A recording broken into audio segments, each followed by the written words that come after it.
আল্লাহ তাআলা ওয়াদা দিয়েছে, ওয়ামা মিন দাব্বাতিন ফিল আরদি ইল্লা আলাল্লাহি রিজকুহা, পৃথিবীতে বিচরণশীল কোন প্রাণী, এমন কোন প্রাণী নাই যার রিজিকের জিম্মাদারি আল্লাহ তাআলা নেয় নাই। বুঝার জন্য একটা ঘটনা বলি। আল্লাহ নবী হযরতে মূসা আলাইহিস সালাতু ওয়াস সালাম আল্লাহ তাআলা পাঠাইলেন, যাও মিশর যাও, ফেরাউন এবং তার সম্প্রদায়কে তুমি দ্বীনের দাওয়াত দাও। আল্লাহ নবী মূসা আল্লাহ পাকের অর্ডার পেয়ে রওনা দিয়েছেন, কিন্তু মনের মধ্যে বড় টেনশন, আমার ঘরে বিবি আছে, কি খাবে, আমার বিবির খাবারের ব্যবস্থা কেমনে হবে, এই টেনশনটা হযরতে পয়গম্বর মূসা আলাইহিস সালামের অন্তরের মধ্যে একটু জাগছে। মূসা নবীর অন্তরের মধ্যে কি আছে এটা জানে কে? মূসা নবীর অন্তরের মধ্যে যে এই যে একটা পেরেশানি জাগছে যে আমার বিবি কি খাবে, দুনিয়ার কোন মানুষ জানে না, জানে কে? ইন্নাহু আলিমুম বিযাতিস সুদূর, বান্দার অন্তরের মধ্যে কি আছে এটা একমাত্র জানে আল্লাহ। আল্লাহ তাআলা যখন বুঝতে পারেন যে পয়গম্বরের অন্তরের মধ্যে এই খেয়াল জাগছে যে আমার বিবি কি খাবে, ইন দি টাইমে হযরতে মূসা আলাইহিস সালাতু ওয়াস সালামকে আল্লাহ তাআলা আদেশ করলেন, হে মূসা, তোমার সামনে যে বিরাট একটা পাথর দেখা যায়, তোমার হাতের লাঠি দিয়ে সেই পাথরটা আমি আঘাত করো। পয়গম্বর মূসা যখন 3 নম্বর পাথরটার মধ্যে আঘাত করলেন, পাথরটা চূর্ণ বিচূর্ণ হয়ে গেছে, কিন্তু এর ভিতরের থেকে একটা আশ্চর্য জিনিস বের হয়েছে। দেখে এই 3 নম্বর পাথরের ভিতরে দেখে একটা পোকা, সেই পোকার মুখের মধ্যে খাবার। সুবহানাল্লাহ, ঘুমাইতেছেন নাকি? সুবহানাল্লাহ কোন নাগরে? একটা পাথর না, দুইটা পাথর না, একটা পাথরের ভিতরে আরেকটা পাথর, ওই পাথরের ভিতরে আরেকটা পাথর, 3টা পাথরের ভিতরে একটা পোকা, সেই পোকার মুখের মধ্যে খাবার। আল্লাহ তাআলা বুঝাই দিয়েছে, ও পয়গম্বর, তোমার রিজিকের টেনশন করার দরকার নাই, তোমার বিবি ঘরের মধ্যে রেখে যাইতেছো, আমি আল্লাহ তাআলা জানি রিজিকের ব্যবস্থা হয়ে যাবে। আমি আল্লাহ তাআলা 3 পাথরের ভিতরে একটা পোকাকে যে আল্লাহ তাআলা খাওয়াইতে পারে, ওই আল্লাহ তাআলা কি পৃথিবীর শ্রেষ্ঠ মানব জাতিকে খাওয়াইতে পারে না? জোরে কন্যা করে। শুধু যে ওই পোকাটা খাবার মুখে নিয়ে বের হয়েছে এমন না, পয়গম্বর মূসার যে কানের আওয়াজ আল্লাহ তাআলা শ্রবণ শক্তি বৃদ্ধি করে দিয়েছে। এবার মূসা নবী শুনতেছে ওই পাথরের ভিতর থেকে বের হওয়া যে পোকা, সেই পোকাটি বিড়বিড় করে কথা বলতেছে।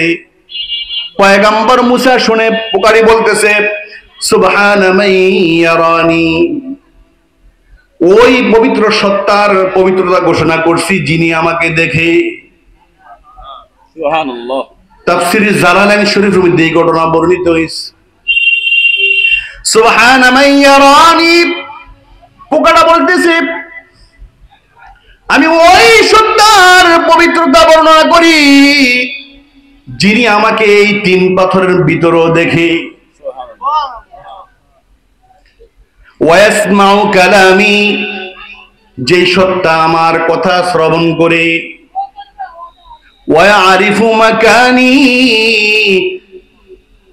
যিনি জানেন আমি কোথায় আছি। ওয়ায়ুরসিলু রিজকি, যিনি আমাকে রিজিক পাঠায়। জোরে বলি সুবহানাল্লাহ। ওয়াযকুরুনি ওয়ালা ইয়ানসানি, যে আল্লাহ তাআলা আমাকে স্মরণ করে, যে আল্লাহ তাআলা আমার মতো ক্ষুদ্র পোকাকেও আল্লাহ তাআলা বলে যায় না, আমি ওই সত্তার পবিত্রতা বর্ণনা করি। জোরে বলি সুবহানাল্লাহ। তাহলে যে আল্লাহ তাআলা একটা পোকাকে ওর খাবার খাওয়াইতে পারে, ওই আল্লাহ তাআলা কি আমাদের রিজিক দিবে না? বিশ্বাস আছে নি মুসলমান? তাইলে হারাম পন্থায় যাবেন না, যেই তো রিজিক নির্ধারিত, আপনি হালাল পন্থায় রিজিক সন্ধান করেন, হালাল পন্থায় ব্যবসা করেন, হালাল পন্থায় চাকরি করেন, কৃষি কাজ করেন, হালাল পন্থায় যত কাজ আপনি করেন, আল্লাহ তাআলা আপনার নির্ধারিত রিজিক আল্লাহ তাআলা পাঠাই দিবে। অনেক সময় আমাদের রিজিকের বরকত নষ্ট হয়ে যায় আমাদের গুনাহের কারণে। কিসের কারণে? গুনাহের কারণে আমাদের রিজিক নষ্ট হয়ে, বরকত নষ্ট হয়ে যায়। কিন্তু এমন কিছু আমল আছে যে আমলগুলি করলে বান্দার রিজিকের মধ্যে বরকত হয়, রিজিকের দরজা প্রশস্ত হয়। এর মধ্যে একটা হলো আল্লাহর ভয়। যে ব্যক্তি আল্লাহ তাআলাকে ভয় করবে, আল্লাহ তাআলা তার জন্য সম্মানজনক রিজিকের ব্যবস্থা করে দিবে। আল্লাহ তাআলা কোরআন হাকিমের মধ্যে বলেন, ওয়ামান ইয়াত্তাকিল্লাহা ইয়াজআল লাহু মাখরাজা ওয়া ইয়ারযুকুহু মিন হাইসু লা ইয়াহতাসিব। আল্লাহ তাআলা বলেন, যে ব্যক্তি আমি আল্লাহ তাআলাকে ভয় করে আমি সমস্ত মুসিবত থেকে বের হওয়ার জন্য তার জন্য রাস্তা করে দেই। ওয়া ইয়ারযুকুহু মিন হাইসু লা ইয়াহতাসিব, আর আমি তার জন্য এমন স্থান থেকে রিজিকের ব্যবস্থা করি যা সে কল্পনাও করতে পারবে না। সুবহানাল্লাহ। আল্লাহ তাআলা আরেক আয়াতে বলেন, ওয়ালাউ আন্না আহলাল কুরা আমানু ওয়াত্তাকাউ লাফাতাহনা আলাইহিম বারাকাতিন মিনাস সামাই ওয়াল আরদ। আল্লাহ তাআলা বলেন, আর জনপদ সমূহের লোকগুলা যদি ঈমান আনতো এবং তারা যদি আল্লাহ তাআলাকে ভয় করত, লাফাতাহনা আলাইহিম বারাকাতিন মিনাস সামাই ওয়াল আরদ, তাহলে আমি আল্লাহ তাআলা তাদের জন্য আসমান এবং জমিনের বরকত সমূহ খুলিয়া দিতাম। জোরে বলি সুবহানাল্লাহ।